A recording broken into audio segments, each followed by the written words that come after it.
हरे कृष्णा। इस वीडियो में सुनिए स्कंद पुराण से ली गई वह रहस्यमयी कथा जिसमें भगवान जगन्नाथ के अद्भुत श्री विग्रह का निर्माण होता है। राजा इंद्रद्युम्न को नारद मुनि मार्गदर्शन देते हैं कि वे सहस्त्र अश्वमेघ यज्ञ करें।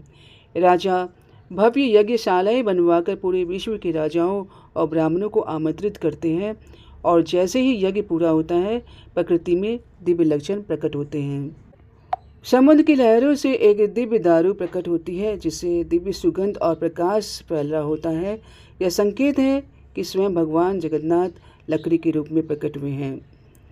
तब विश्वकर्मा बूढ़े बढ़ई के रूप में प्रकट होते हैं और कहते हैं, मैं विग्रह का निर्माण करूंगा पर कोई दरवाज़ा नहीं खोलेगा। किंतु अधीरता के कारण जब राजा इंद्रद्युम्न दरवाज़ा खोलते हैं और देखते हैं कि मूर्तियां अधूरी बनी हैं। चारों विग्रह भगवान जगन्नाथ, बलभद्र, सुभद्रा और सुदर्शन, उनकी आकृति पूर्ण नहीं है, न हाथ पूर्ण है न चरण। राजा का हृदय कांप उठता है। वे पीड़ा और पश्चाताप से व्याकुल होकर जोर जोर से विलाप करने लगते हैं। हे प्रभु, मुझसे बहुत बड़ी भूल हो गई। मैंने आपके निर्माण काल में विघ्न डाल दिया। मैंने संयम खो दिया, अधीरता कर दी। मुझे दंड मिलेगा, यह तो निश्चित है।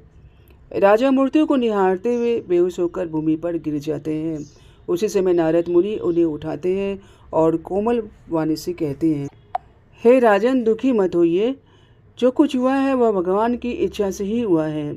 आपने कोई अपराध नहीं किया है, बल्कि आपने जिस रूप को देखा है वह स्वयं भगवान का दिव्य रहस्यपूर्ण स्वरूप है।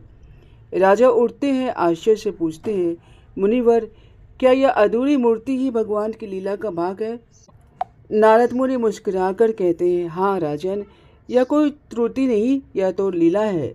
मैंने एक बार इस अद्भुत स्वरूप का दर्शन पहले भी किया है। मैं अब आपको वह कथा सुनाता हूँ जिससे यह स्पष्ट होगा कि यह स्वरूप कैसा दिव्य और प्राचीन है। यहाँ से अगले भाग की कथा आरंभ होगी। नारद मुनि द्वारा जगन्नाथ स्वरूप की प्राचीन झांकी।